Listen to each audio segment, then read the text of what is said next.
Hello friend current आसामলৈ स्वागतम। আজি আপোনালোকক মই খাসী খেতিৰ ওপৰত এটা ভিডিঅ' আকো দিবলৈ লৈছো। একানে দিবলৈ লৈছো যে মোৰ খাসী পুলি ইতিমধ্যে বিকি শেষ হৈ গৈছে বা যিমানখিনি মই ৰুবলগীয়া আছিল সেইখিনি ৰুইছো। তাৰ উপৰি কিছুমান খাসী পুলি মোৰ ৰৈ গৈছে। এই খাসী পুলিখিনি চাওক মই সযতনে ৰাখি থৈছো। এইখিনি পানীৰ পৰা লগে লগে দাওকে বাঢ়ি আহিব আৰু এইখিনি মই মোৰ বাগানত মই ৰোপণ কৰিম। এইখিনি মই বিক্ৰী নকৰো কাৰণ এইখিনি পুলি মোৰ সেটিং কৰা পুলি। এই পুলিখিনি কোনো কাৰণত নমৰে আৰু কাৰণ হিয়তক মই বেডৰ পৰা আকৌ এনেকৈ ৰাখি দিছো। পানী পৰা লগে লগে ইহতি হাওকে বাঢ়ি আহিব। এতিয়া আপোনালোকে মন কৰক পুলিবিলাকত নতুন পাত আহিবলৈ আৰম্ভ কৰি দিছে। এই ভিডিঅ'টো মই এইকাৰণে আপোনালোকক এই সময়ত দিলো যে আপুনি যদি খাসীৰ বাগান কৰিম বুলি ভাবিছে বা খাসী পুলি উৎপাদন কৰিম বুলি ভাবিছে তেতিয়া হলে আপোনাৰ এতিয়া প্ৰথম কামটো কি মই ক'ব বিচাৰিছো।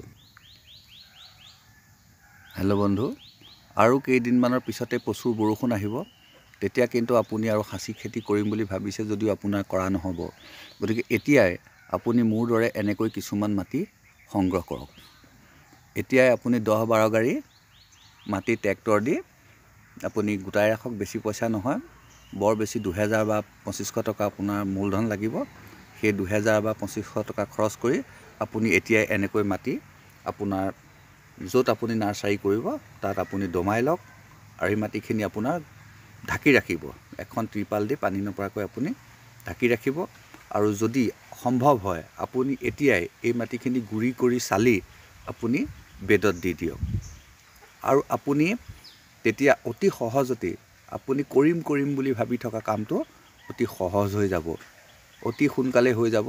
কাৰণ আপুনি এলাহ কৰিম সময়ত কৰিম তেনেকৈ থাকিলে কিন্তু আপোনাৰ কেতিয়াও খাসী পুলি বিকি আপুনি লাখ টকা ঘটিম বুলি ভাবি লাভ নহ'ব। আপুনি এতিয়াই মাটি সংগ্ৰহ কৰক। মাটিবিলাক শুকাই আছে আৰু এতিয়াই আপুনি 2-এটা মানুহ লগাই মাটি চালি গুৰি কৰি কিছু গোবৰ মিহলি কৰি শুকান গোবৰ মিহলি কৰি আপুনি এতিয়াই বেড প্ৰস্তুত কৰক।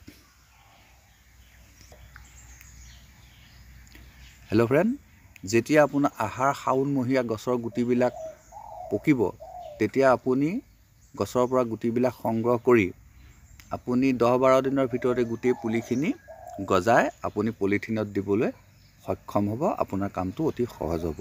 সেইকাৰণে মই আপোনাক মনত পেলাই দিছো আপুনি লাখ টকা ঘটিব পাৰিব, কিন্তু অকমান শ্ৰম কৰিব লাগিব। মাত্ৰ 4-5 হাজাৰ টকা আপুনি খৰচ কৰিব লাগিব। হেল্ল' ফ্ৰেণ্ড, আপোনাক মই মনত পেলাই দিছো, গতিকে আপুনি মোক এটা লাইক কৰিবলৈ নাপাহৰিব। আজিলৈ আহোঁ, ধন্যবাদ।